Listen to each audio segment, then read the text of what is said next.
I'm from St. Louis, Missouri in the United States. Thì tôi là Lauren Renati, tôi đến từ thành phố St. Louis ở tỉnh bang Missouri. And I have been a pediatric cardiologist for 30 years. Thì tôi là nhà tính học cho trẻ nhi, cho thiếu nhi đã được 30 năm rồi. So I'm really old. Dạ, cho nên tôi cũng khá già.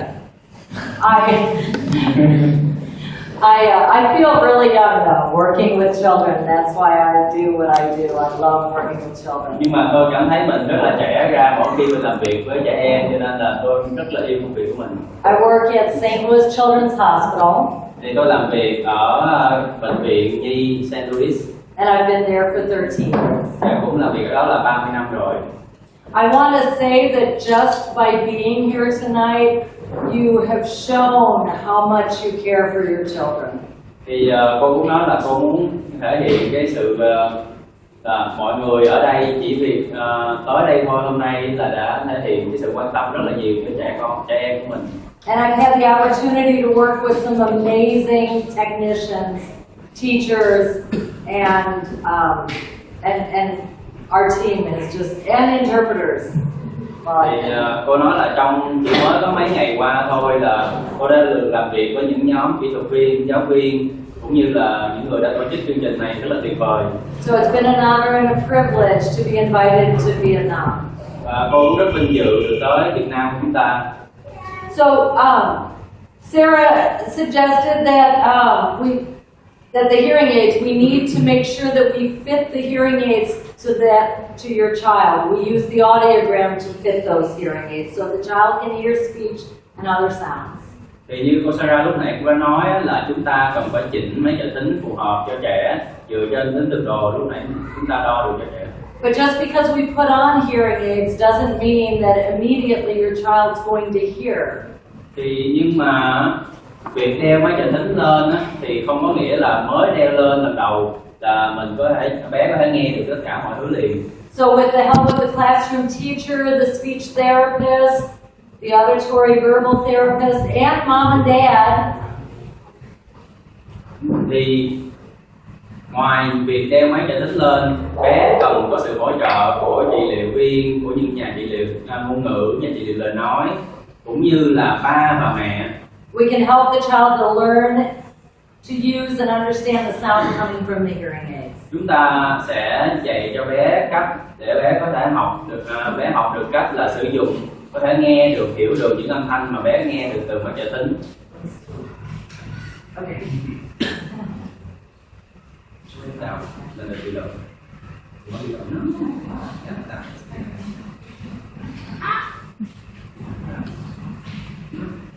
Oh, what? No, I want the pointer. I'm sorry, the pointer. I'm sorry. Bob and I have been working all day together. We are tired. Okay, pointer. Which one? The top one? Thank you. There we go. Okay, so we all have hearing aids. We know that the parts of the hearing aid. This is the tone hook or the ear hook. Dạ, thì mình cũng làm việc với bé mình là biết về cái máy trợ thính rồi. Ở trên này là cái cuốn máy màu trắng. And every hearing aid, or most of the hearing aids are very similar, but some can look a little different. Thì tất cả mọi máy trợ thính thì đều gần giống như nhau, nhưng một số cái thì nó có hơi khác nhau một chút. We have the hearing aid. Mình có cái phần đó là máy trợ thính. The microphone. Và micro. The volume control. Nút điều chỉnh âm lượng. And this says on-off switch, but that might be a different, like a program button. Thì ở dưới này ghi là cái nút tắt mở, nhưng mà nó cũng có thể lúc là nó cũng còn là một cái nút là chuyển chương trình cho máy. And the battery compartment. Và phần dưới cùng là cái phần pin của máy. So often with the little children, we turn the hearing aid, we turn the volume control off in the hearing aid if we can. Thường đó là đối với những trẻ của mình thì mình muốn là tắt cái khả năng điều chỉnh cái nút âm lượng này. And we prescribe the hearing aid to automatically start up at the volume we want the child to be able to hear. Và sau đó mình chỉnh máy cho trẻ sao cho bé có thể nghe được những âm thanh bình thường.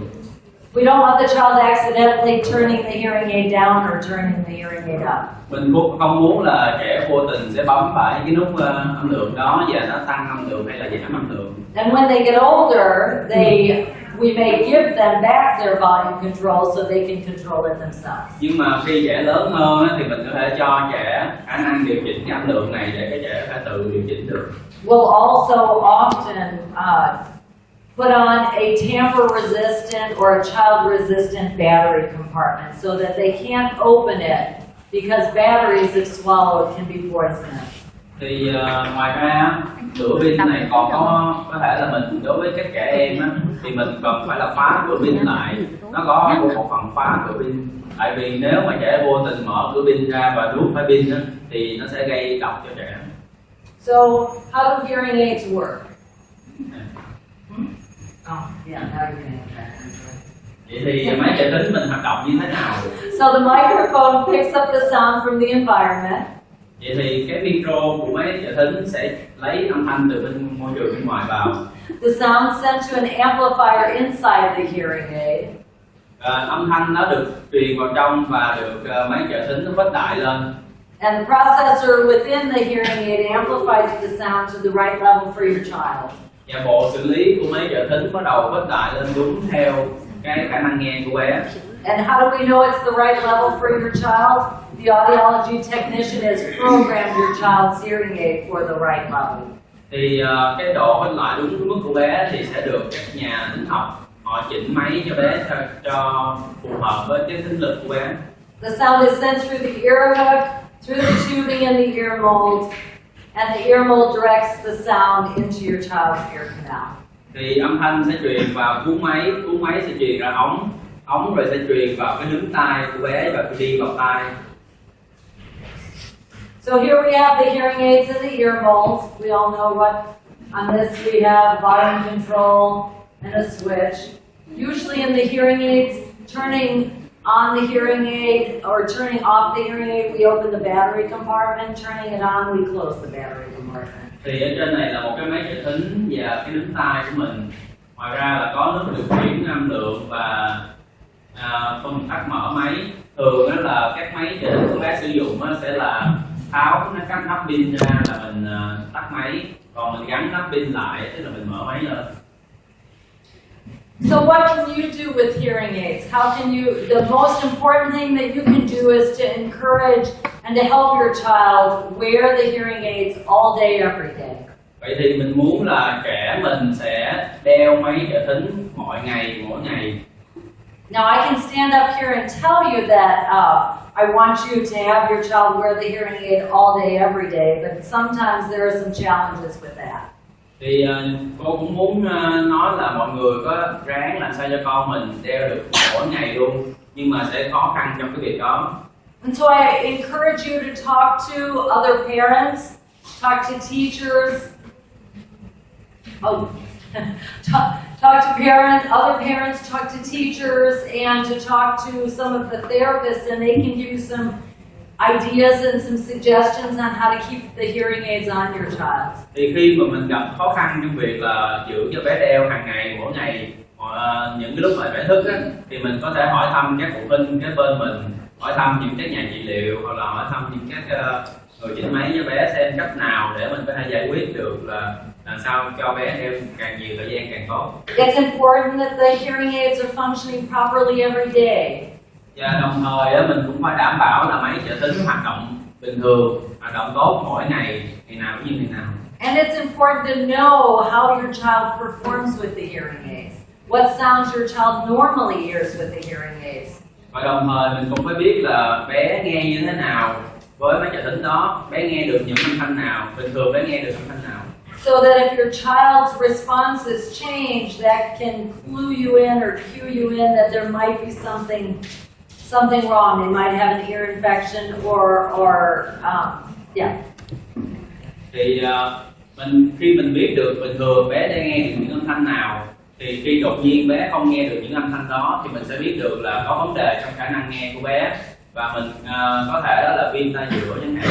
Or if your child's not responding the way they normally do, You want to check the hearing aids and make sure they're functioning the way they're supposed to. Cũng như là động viên bé không có phản ứng lại như bình thường, mình phải kiểm tra máy trợ thính xem máy đó có đang hoạt động tốt hay không. So you're going to check the batteries. Dạ, thì kiểm tra máy trợ thính mình có kiểm tra pin của máy. The battery should last approximately 1 week of full-time use. Thì pin bình thường nó sẽ là sử dụng trong khoảng 1 tuần. Một tuần mình sử dụng liên tục. And if I can encourage you to have one really important thing to check the hearing aids with, it would be a battery tester. Thì cô cũng muốn khuyên mọi người nên có một cái gọi là cái máy kiểm tra pin. You want to check the ear molds and the tubing. Sau khi mình kiểm tra pin rồi, mình sẽ kiểm tra là cái ống của máy và cái núm tai của máy. And listen to the hearing aids. Và sau cùng là mình nghe máy trợ thính. So there's your battery tester. Dạ, đây là máy kiểm tra pin. Check the ear molds. You're going to want to check the ear molds for any wax in the little hole. No? You also want to make sure there's not any cracks in the tubing. Dạ, thì khi mà mình kiểm tra máy trợ thính, kiểm tra núm tai thì mình muốn là xem ở cái đầu núm tai này nè, nó có ráy tai không, và cái ống này nó có bị đứt không, bị gãy không. Make sure there's no moisture in the tubing. Mình đảm bảo là trong cái ống này không có bị ẩm, không có nước bên trong. So the ear mold.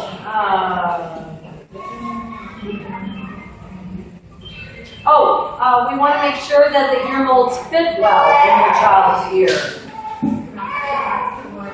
Okay. Let me just make a final point, and then maybe we can went through a few. The ear mold typically needs to be replaced every 6 to 12 months, or if your child experiences feedback or a growth spurt. Thì cô sẽ thúc bài sớm, tại vì hôm nay là mình ít có thời gian và mình còn bài của cô mong ra nữa. Thì cô muốn nói là cái núm tai mình cần phải thay từ khoảng 3 đến 6 tháng một lần. Nhưng mà nếu mà tai của bé bắt đầu có tiếng hú, máy của bé bắt đầu có tiếng hú thì mình nên kiểm tra xem có nên thay núm tai. Every morning before you put the hearing aid on your child, you need to listen to it. You need to test the battery, put it in and listen to that hearing aid so you know how it's supposed to sound normally. Thì mỗi ngày mình sẽ ráng kiểm tra, mình nghe máy trợ thính của mình, máy trợ thính của con mình là gắn pin vào, bật máy lên, mình xem là máy trợ thính bình thường nó ra tiếng như thế nào. So usually we have you listen through your child's ear mold and make some sounds, either e, u, sh, or 1, 2, 3, 4, 5, 6, 7, 8, 9, 10, just so you can hear yourself talk in your child's hearing aid. Thì thường là mình sẽ có một cái ống tai để nghe cái máy trợ thính của bé, gắn cái núm tai vào, rồi mình nghe máy, mình sẽ nói những câu như là a, u, i, hoặc là 1, 2, 4, 5, 6. Bình thường mình biết là âm thanh trên máy trợ thính nó phát ra như thế nào. So that if the hearing aid doesn't sound like it should, we need to send it off and get it repaired. Thì nếu như mà máy trợ thính lúc đó bình thường nó phát ra như thế này, nhưng đột nhiên một bữa đó nó không phát ra bình thường thì mình phải đưa đi sửa máy chẳng hạn. We really want to we really want to encourage a quiet environment in your home. If you can limit the fan noise, the TV noise, the phone noise. Sometimes you can do things in your home to treat your house so that it's not noisy. You can use curtains. You can use maybe little carpet squares to try and make sure that your environment is somewhat quiet. Muốn đảm bảo là môi trường trong nghe của bé, môi trường ở nhà của bé nó yên tĩnh để bé có thể dễ nghe hơn. Mình có thể là giảm tiếng ồn ở trong tiếng quạt, hoặc là giảm tiếng ồn TV, giảm tiếng ồn trong điện thoại của mình. Rồi mình có thể dùng những cái để mình cải thiện những cái đó, như là dùng cái màn bằng vải, hoặc là thảm bằng mình dùng thảm để giảm bớt tiếng ồn trong phòng. And allow them, make sure your child sees your lips because they are going to take advantage of speech reading or lip reading. Và đôi khi mình cần phải cho trẻ xem là cái cấu hình miệng luôn để bé có thể là nghe dễ hơn. And get close to your child, which you do anyways. Everybody's close to their child. But make sure that you get your child's attention before you talk to them. Và đồng thời mình cũng phải lại gần bé hơn để nói chuyện. Và thường là khi mình nói chuyện với bé, mình nên là cái tập trung sự chú ý của bé vào mình trước khi mình nói chuyện với bé. Okay, and I think I'm going to stop here and let Laura come up and present, and then we'll be available afterwards to answer any questions. Thì sau bây giờ thì xin mời cô Maura lên tiếp tục bài hôm nay. Và nếu cuối buổi nếu mình có thắc mắc gì thì mình có hỏi luôn.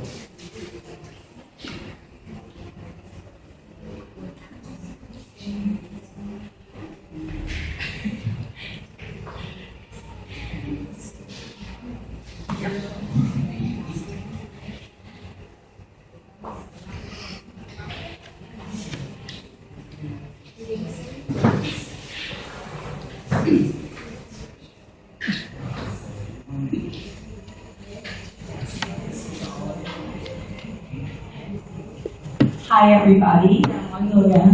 Thank you for being here tonight. Cảm ơn mọi người đã đến đây vào tối nay. So my name is Mara and I am from Seattle, Washington. Thì cô tên là Maura, cô đến từ Seattle ở bang Washington. And I've probably been a teacher longer than most of you have been alive. Thì cô đã là giáo viên từ lâu lắm rồi. Cái thời gian mà cô làm giáo viên còn dài hơn mọi người ở đây. So tonight we're going to talk about you as parents and how important you are to your children's growth.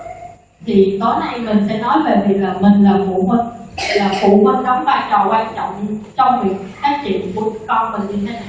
We have about 10 things that we're going to share with you that you can do every day to help your child grow and learn. Thì mình có 10 điều để mình lưu ý hàng ngày mình có thể áp dụng vào để giúp cho con mình có thể phát triển và học tập và phát triển tốt hơn. So as Sarah and Lauren have pointed out, you're going to have your child's hearing aid. It's going to be working. Thì như cô Laura và cô Sarah đã nhắc, thì đầu tiên là mình phải có máy, trẻ nó phải có máy đeo và máy phải tích hợp. And when your child's eyes are open, where are their hearing aids? Vậy thì khi lúc trẻ ngủ, vừa nhắm vừa ngủ, khi thức dậy thì lúc nào thì cái máy trợ thính của bé ở đâu? Khi vừa thức dậy á, máy trợ thính của bé sẽ ở đâu? They're in their ears. Eyes open, ears are on. Cứ mở mắt ra là đeo máy vô. So when your child has his or her hearing aids on, one of the first things we can do to help their brain grow Thì khi mà trẻ nó đã có máy đeo rồi, thì cái điều đầu tiên để giúp cho trẻ mình có thể phát triển is to point out sound. là mình làm cho trẻ phân biệt được âm thanh. So we're all going to be really quiet for a minute and we're going to listen. Thì khi mà vừa đeo máy thì mình sẽ tạo một cái không gian yên lặng trước để cho trẻ lắng nghe. And I noticed some sound, so I'm going to go, oh, I hear that. Do you hear that? Ví dụ như mà mình tạo cái khoảng không gian yên lặng rồi, khi mà mình nghe một cái âm thanh nào đó mình nói con nghe, mẹ nghe này con, mẹ nghe nè. It's outside. Nghe cái tiếng ở ngoài đó. There's a cricket outside. Con có nghe tiếng dế kêu ở ngoài không? Okay.